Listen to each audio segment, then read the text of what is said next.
Hi everybody. Paul Heyman does not want to talk on Talking Smack. It's the end of the world, folks. Or just before WrestleMania Backlash. I'm Casualeann. Come with me.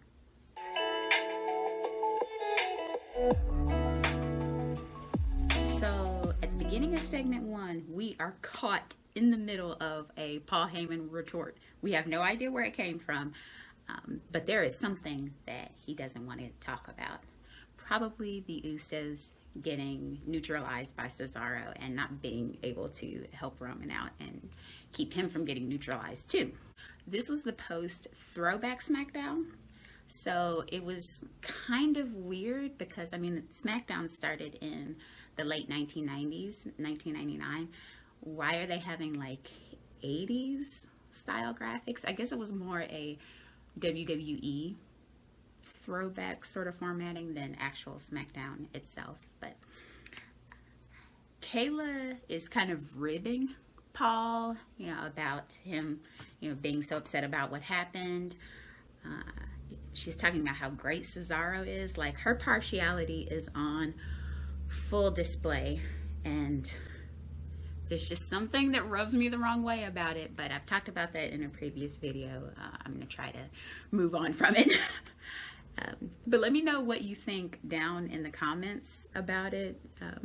There being so much like partiality, particularly with, and this is nothing against her personally, but there being partiality with Kayla and not with Kevin Patrick's. Two completely different journalistic approaches. Let me know what you think down in the comments. I'm not the only one, because then Paul Heyman sees fit to kind of school her on her lack of objectivity, that he's supposed to be the one that is less objective, the one who is more partial as the representative for the tribal chief. They run back a clip of the Usos, Cesaro, and Roman Reigns, and the fact that, Cesaro just kind of cleaned house with the three of them. And Kayla asks Paul, like, is this a sign of what's to come at WrestleMania Backlash? She gets no answer. On SmackDown, Tamina and Natalya are going to be going against Nia Jax and Shayna Baszler. I thought that it was a little weird that they didn't save that for Backlash itself. I'm sorry, WrestleMania Backlash. But maybe there just wasn't enough room in the allotted time. I don't know. The first two people they interview are Rey and Dominik Mysterio. So, like with Charlotte on this past week's Raw Talk, they're actually starting to film people coming into the segments, which I think is a nice touch. It kind of makes it seem like it's more important. Rey has this sky blue mask on and this really ornate Versace top. Like, it looks like he's a living mural. And then Dominik, by contrast, has this black North Face Gucci hoodie on with, it's just solid black with gold letters. And it was almost like a perfect generational type contrast.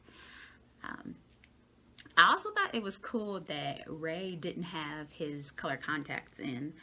I am always a fan of people showing their natural eye color. It's actually a very underrated detail about Roman's heel character now, is he doesn't have like those creepy zombie looking blue and gray contacts in his eyes.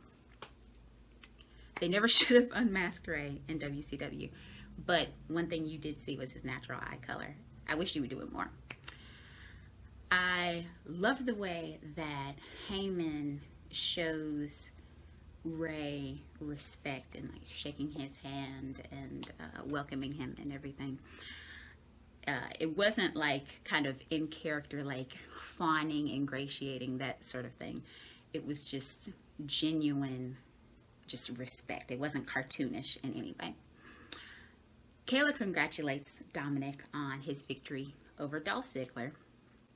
And Dominik says that, you know, they had it coming. They rewatched the clip of Dolph talking about Dominik being nothing but Rey's kid. And Dominik just wants to clarify, he wants to clear the air, that he's actually 24 years old. Appreciate it, because I never, ever would have pegged Dominik for being that old. He has a baby face. I would have given him 20 tops. Kayla asks him at this point a really interesting question. She asks if he thought it would be possible, you know, to be tag team champions with his dad years ago when he was a little kid. And he says, you know, not in a million years. Paul Heyman says that only a fool would bet against the Mysterios, and that each time that someone has bet against Rey Mysterio, he has proved them wrong, and he wishes them the best of luck, and that they'll come back, you know, either unsuccessful in their quest or as the first father-son tag team champions.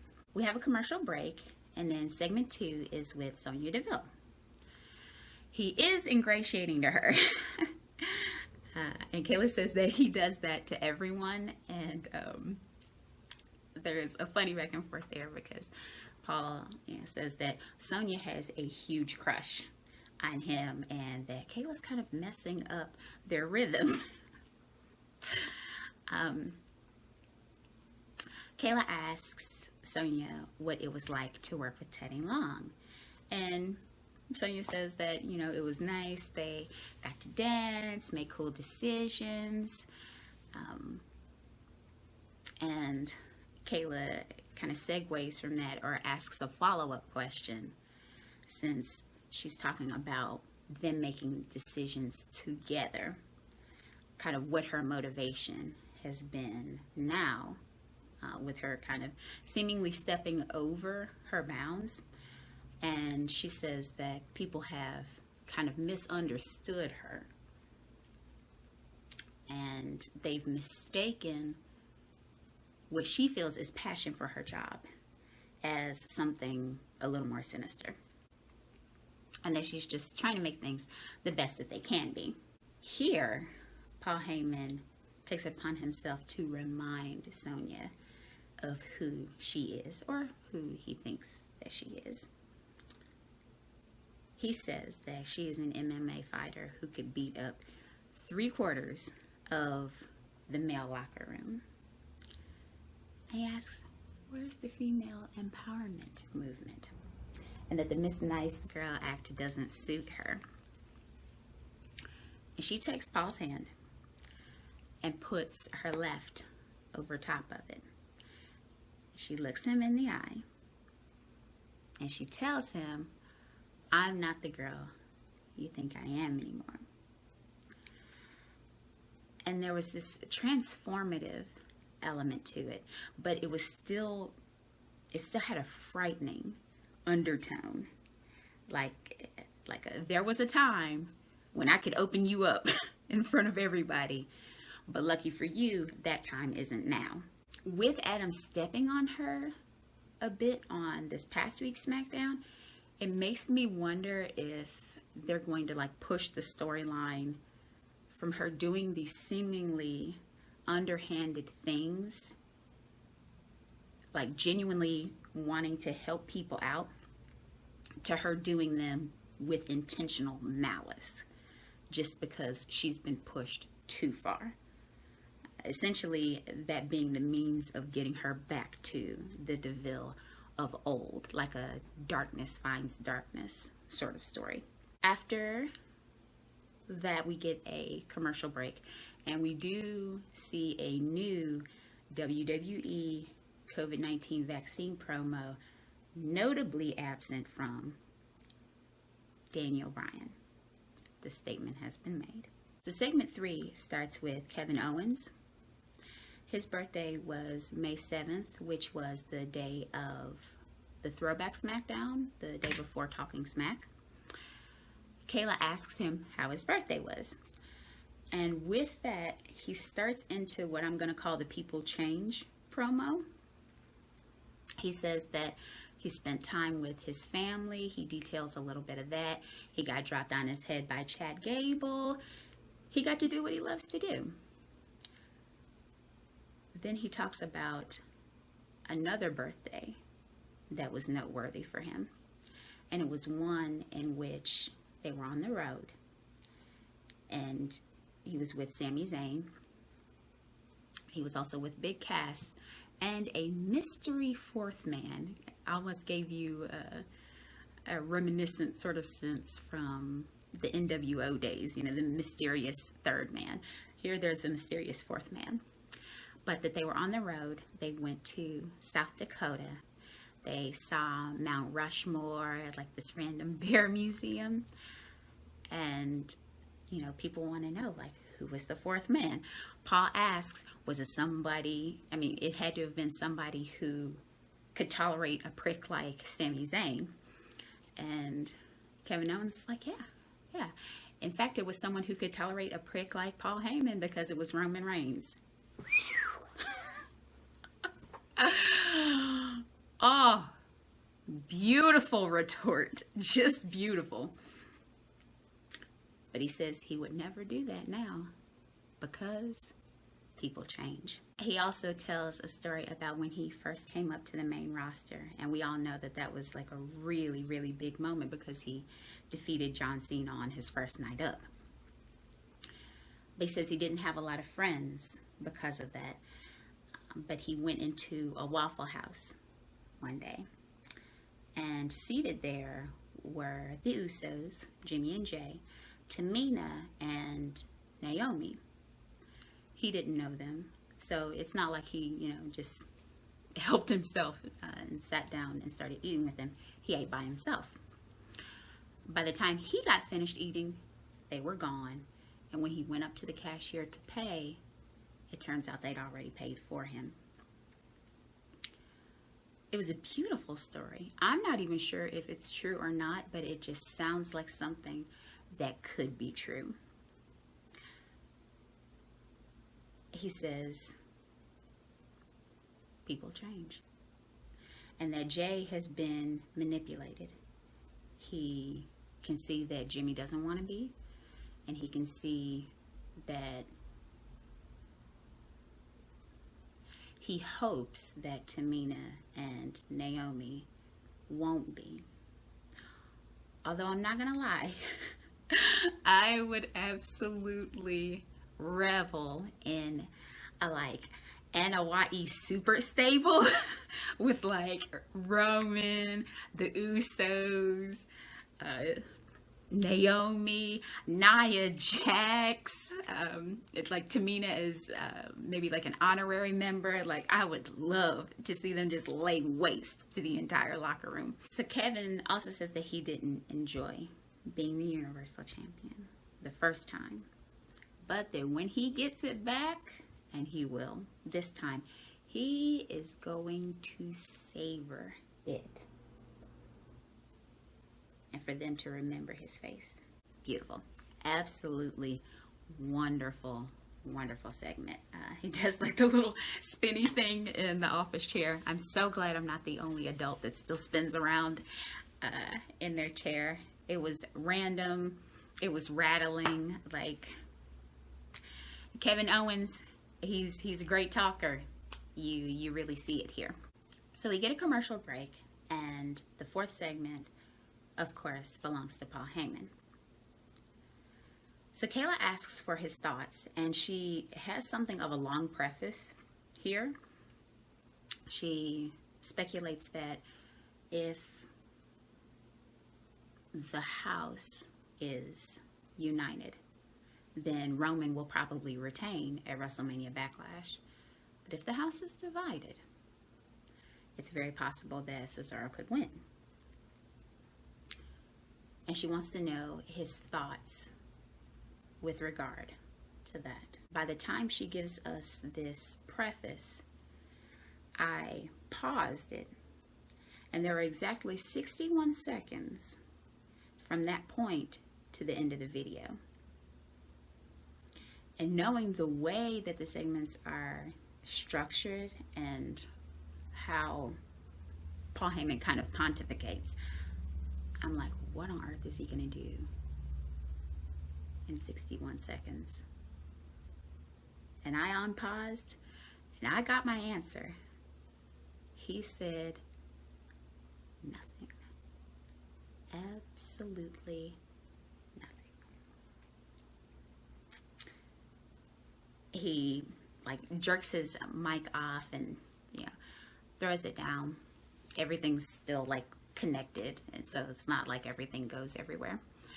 But him not saying anything said so much. This is not a man who is speechless often on Talking Smack. He's always got something to say. So to free him of his words, what's happening now? Cesaro exploiting the dissension in, you know, the island of relevancy. This is a serious threat. Even after the Edge promo on WrestleMania Saturday, which was absolutely terrifying, I still highly recommend that you watch it if you haven't seen it. Even after the Edge promo on WrestleMania Saturday, he had a ton of retort. This time he said nothing. And I think it was a wise choice. We see him talk every week. So for him to say nothing, I think it was more effective than anything he could possibly have said. So the must-watch segment for this week, which I've probably given away with my enthusiasm, was Kevin Owens, without question. It was an amazing promo. I wasn't sure where he was going to start, but him reminding you of the history with Roman and Sami Zayn, the anecdote about the Usos and Tamina and Naomi. I mean, despite the recent rivalry with Roman and Kevin, him talking about it again actually made me kind of excited to see them go at it once more. We've seen it so much, and he was able to imbue me with that enthusiasm. I would give this show a rating of 4 out of 5. I think Heyman did a whole lot with very little. But it wasn't the sort of typical energized speech that you would see. And I think segment 1 ran really long. But KO and the Mysterios were fantastic, without question. Sonja did well also. Some of the interview was kind of similar to the Raw talk from a couple of weeks ago, but it got great, especially at the end. So I'm not a journalist, so I can be as partial as I want to be. I hope the Los Mysterios do become the first father-son tag team champions. I would love it. So that's all I have time for today. Be sure to like, share, and subscribe. Tap that bell icon to make sure that you get notifications of when new videos come out. Please, guys, let me know what you think in the comments about the videos. Let me know what your opinions are. I definitely want to get positive and helpful constructive feedback. Thank you so much for sharing your time with me. I'll see you soon.